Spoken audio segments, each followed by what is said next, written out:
Hello everyone, thank you for joining me today. My name is Diana Moniz. I'm from Instituto Superior Técnico in Lisbon, and I will be presenting our paper.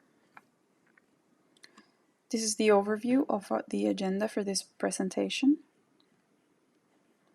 So first, to give some background, in today's digital age, we've witnessed the emergence of technologies that address various aspects of health, including intimate health. These technologies collect what we refer to as intimate data, which are data that encompass sensitive information pertaining to one's sexual orientation, reproductive health, well-being, and more.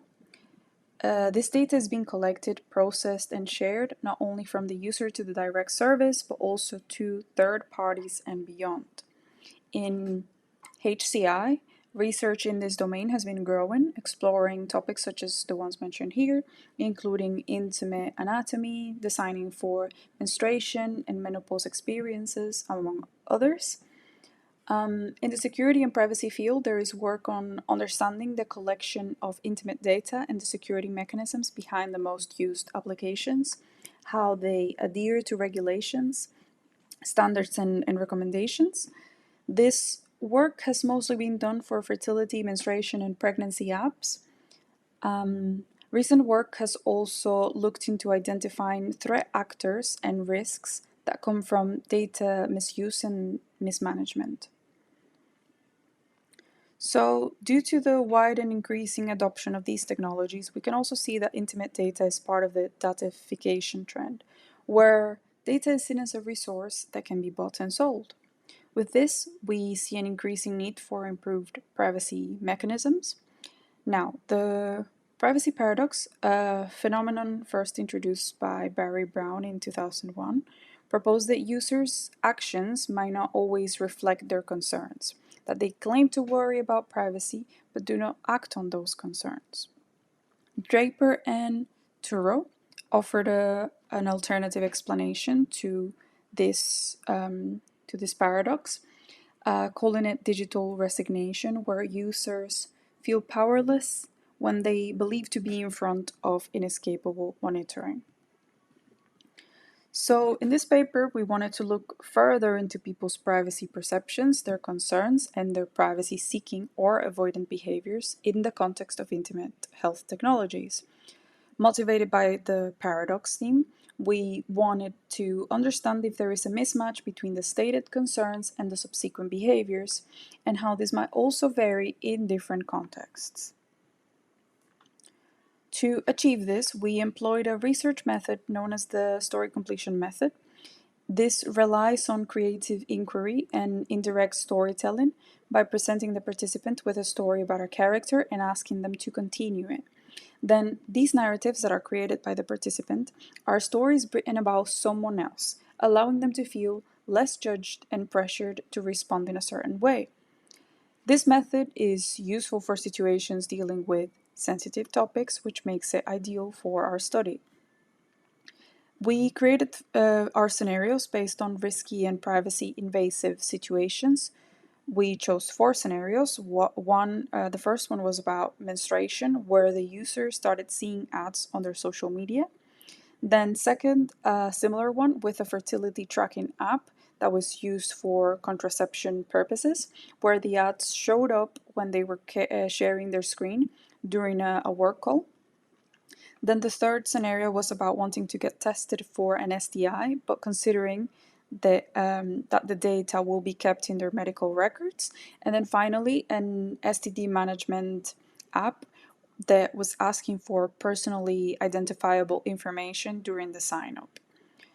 So for analyzing the data, we used our thematic analysis to obtain the key themes, which I will explain next. So first, one prominent trend throughout the responses was the normalization of privacy concerns and risks. In the narrative, some participants wrote what seems first to be indifferent about the privacy issues, sometimes resigned, but mainly believing that there's little that they can do to influence the situation. This normalization was often followed by feelings of powerlessness, where participants felt like their actions wouldn't have an effect on the platform and how their data is being managed or shared.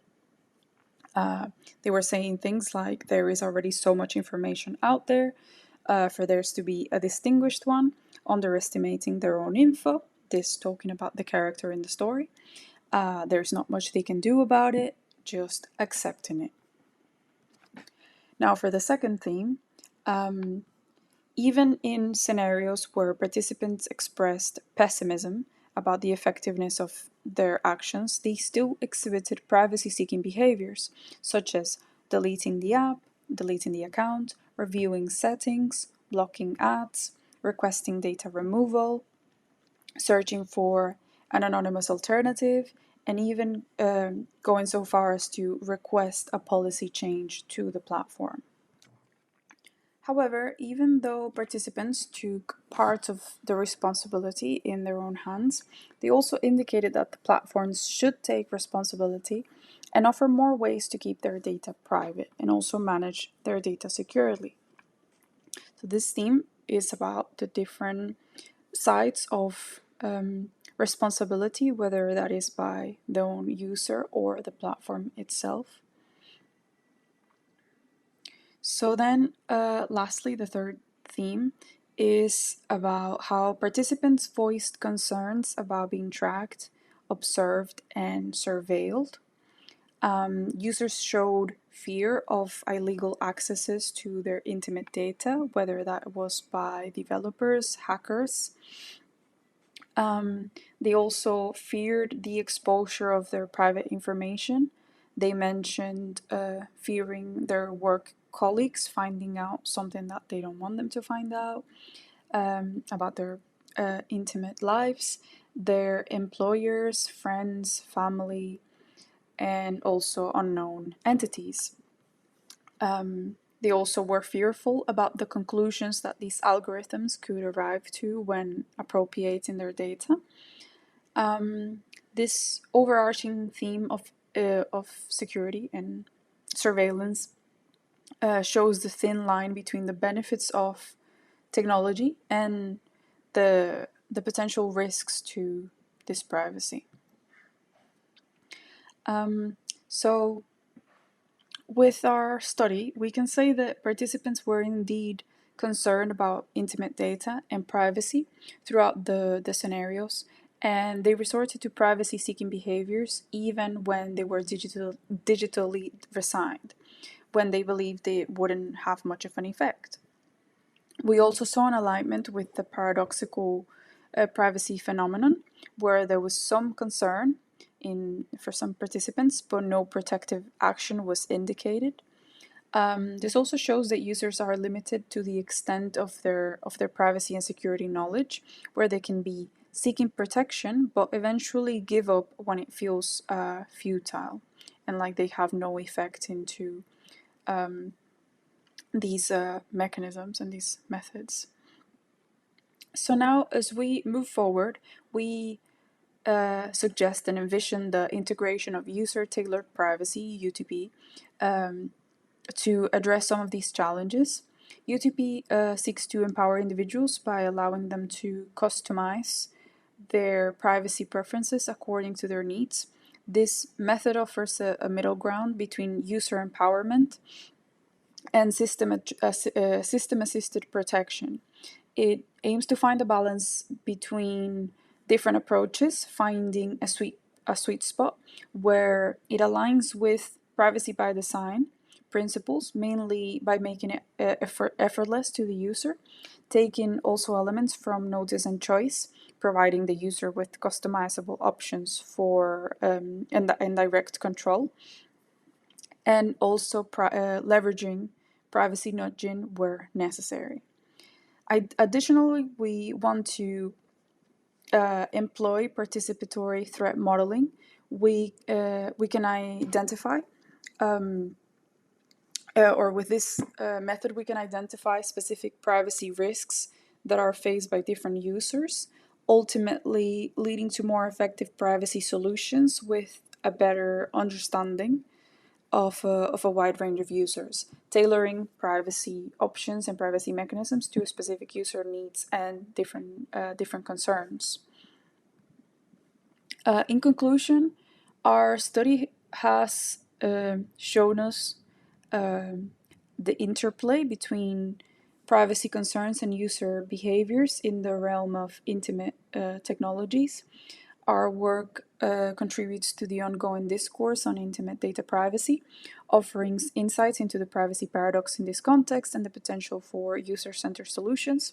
We hope to move forward in the design of technologies that prioritize user preferences. And with this, we want to limit the potential personal harms and risks that arise from data misuse. And finally, thank you for listening and hope that you've enjoyed this presentation, and feel free to ask any questions and contact me as well afterwards.